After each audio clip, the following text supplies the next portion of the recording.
Okay, hello students. Today we are studying chapter 1 of science, crop production and management. Okay, so first topic is kharif crops and rabi crops, and we will differentiate between these two. Okay, kharif crops, the crops that are sown in rainy season are called kharif crops or summer crops, and the crops that are grown in winter season are called rabi crops or winter crops.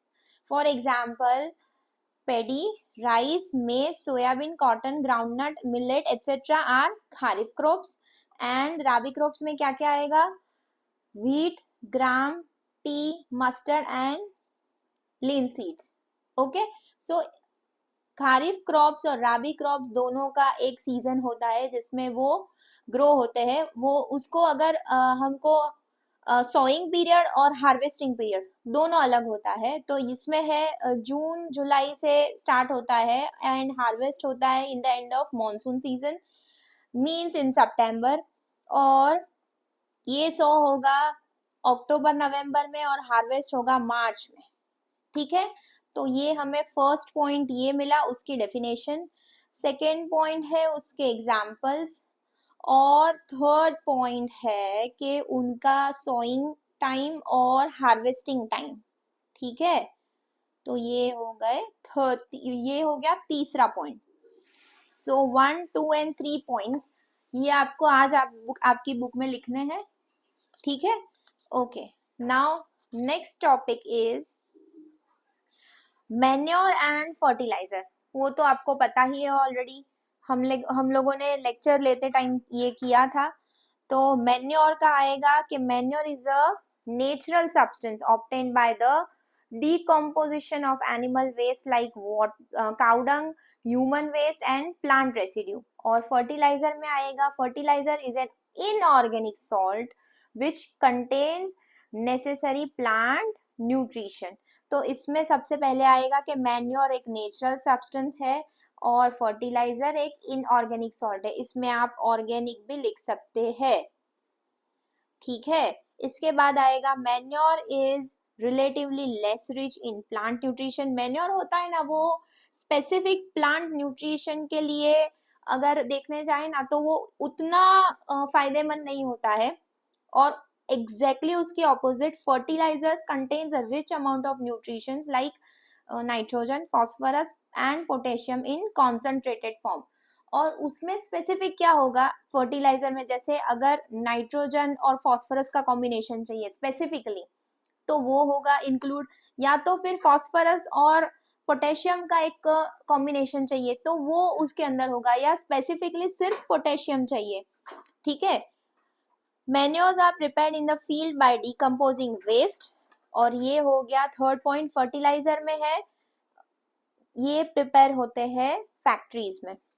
Next है fourth point. Manure provides humans to the manure provides humus to the soil in large amount, और fertilizers does not provide humus to the soil.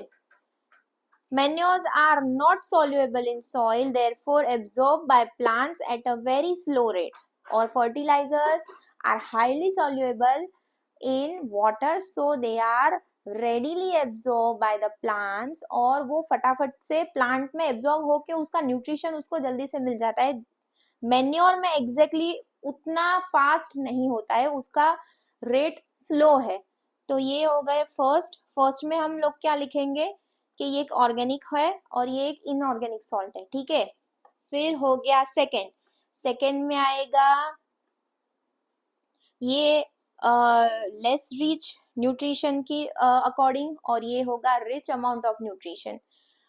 Third point आएगा ये prepare होता है decomposing of waste, और ये prepare होता है factories में. फोर्थ पॉइंट आएगा manure provides humus to the soil. ये क्या होता है, एक जो नमी होती है, एक मॉइस्चर और एक लचीलापन जो सॉइल में होता है वो मैन्योर उसको प्रोवाइड करता है. और फर्टिलाइजर कोई भी प्रकार का ह्यूमस उसको सॉइल नहीं दे पाता है. ठीक है, उसके बाद है मैन्योर्स आर नॉट सॉल्युएबल. ये एक फिफ्थ पॉइंट है, और ये these are not soluble and these are highly soluble in water. Clear? Okay. एक थर्ड डिफरेंस है दोनों के बीच का, वो है हार्वेस्टिंग. ये वाले चैप्टर में स्पेसिफिक वो है हार्वेस्टर, माने हार्वेस्टिंग और थ्रेशिंग. बहुत सारे बच्चों को जब हम लोगों ने ये क्लास में किया था, तब हार्वेस्टिंग और थ्रेशिंग में क्या डिफरेंस में लिखना है वो समझ नहीं आ रहा था. ठीक है, तो मैं आज वो आपको डिफरेंस यहाँ पे दिखा रही हूँ. आप अपनी बुक में कॉपी करना है आपको. ठीक है, फर्स्ट है the process of cutting and gathering mature crop is called harvesting. इसका फर्स्ट पॉइंट थ्रेशिंग का, the process by which the grain seeds are separated from the chaff is called threshing. ये हो गया दोनों का फर्स्ट पॉइंट. ठीक है, second, अभी हार्वेस्टिंग हमारे यहाँ पे हमारी कंट्री में harvesting in our country is either done manually by sickle. ये फर्स्ट पॉइंट एक लिखेंगे. दूसरा हम लिखेंगे कि threshing can not be done by manually. ठीक है, सेकेंड पॉइंट क्या लिखेंगे इसके opposite, that threshing can not be done by manually. ठीक है, इसके बाद थर्ड पॉइंट लिखेंगे कि हार्वेस्टिंग के लिए जो मशीन यूज होता है वो है third point, that is harvester. और इसका थर्ड पॉइंट लिखेंगे कि अगर थ्रेशिंग करना है तो उसके लिए थ्रेशर यूज होता है. ठीक है, 3 पॉइंट हो गए. फर्स्ट उसकी प्रोसेस, उसका डेफिनेशन. सेकेंड, हार्वेस्टिंग हमारे यहाँ मैन्युअली होता है बाय सिकल, और थ्रेशिंग मैन्युअली नहीं हो पाता है. वो एक ट्रेडिशनल मेथड्स तो उसके बहुत सारे हैं, लेकिन वो हम लिख नहीं सकते. और तीसरा पॉइंट आएगा मशीन उसके लिए जो यूज होता है, दैट इज हार्वेस्टर. तो थर्ड पॉइंट आप लोग लिखेंगे the machine used for harvesting is called a harvester, और machine is used for threshing is called thresher. हो गए 3 point. Okay, now fourth point. उसके लिए फोर्थ पॉइंट में हम लोग लिखेंगे in harvesting crops are pulled out और cut closed from the ground. ये हो गया उसका फोर्थ पॉइंट. हार्वेस्टिंग की प्रोसेस को डिटेल में समझाना है. और थ्रेशिंग की प्रोसेस में हम लोग क्या लिखेंगे उसके ऑपोजिट, दैट जो हार्वेस्ट किए गए क्रॉप्स है जो कि या कट किए हैं या तो पुल आउट किए हैं, उसको अगर उसमें से सीड्स को सेपरेट करेंगे तो वो होगा थ्रेशिंग का प्रोसेस.